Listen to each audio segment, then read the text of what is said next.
anak ni Beauty Gonzalez, sinasabing isa sa pinakamagandang anak ng artista. Marami ang humahanga ngayon sa unikaiha ng kapuso actress na si Beauty Gonzalez, si Olivia. Dahil sa taglay nitong kagandahan na kamukhang-kamukha ng kaniyang ina. Kahit sa murang edad na 8 years old, litaw na ang natural na kagandahan ni Olivia na tila pinaghalong angelic features ng kanyang mga magulang. Ayon sa ilang netizens, si Olivia raw ang isa sa mga pinakamagandang anak ng artista ngayon. Siya ang nag-iisang anak ni Beauty sa kanyang asawang si Norman Crisonogo, isang art curator. Hindi na nakapagtataka ang malakas na charm nito dahil taglay niya ang magagandang physical traits ng parehong magulang.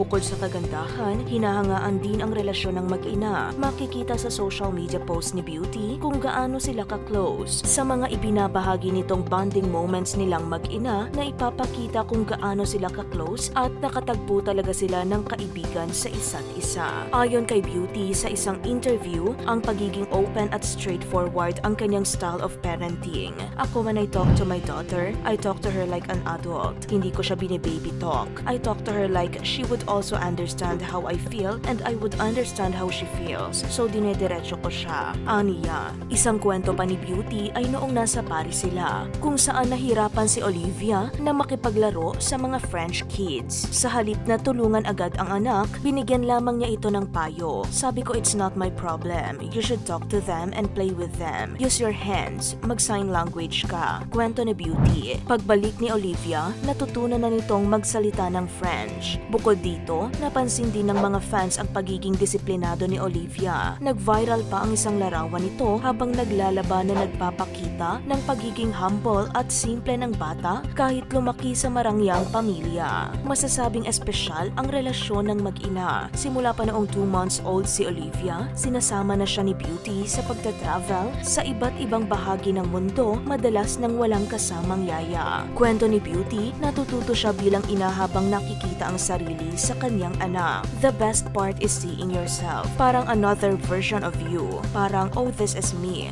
That is me. And now, I can correct things. Parang if I did something bad in the past na niregret ko, I have another chance in her. Ani Beauty. Malaki rin ang potensyal ni Olivia na sumunod sa yapak ng kanyang ina sa pag-arte. Proud stage mom si Beauty nang mag-cameo appearance si Olivia sa pelikula niyang Pakil kung saan ginampanan nito ang younger version ng karakter ni Beauty. Kahit sa murang edad, na-deliver ni Olivia ang ilang Tagalog lines at heavy crying scenes ng mahusay. Sa tingin mo, dapat bang sumunod si Olivia sa yapak ng kanyang ina sa showbiz? Ano ang masasabi mo sa napakagandang anak ni Beauty at Norman?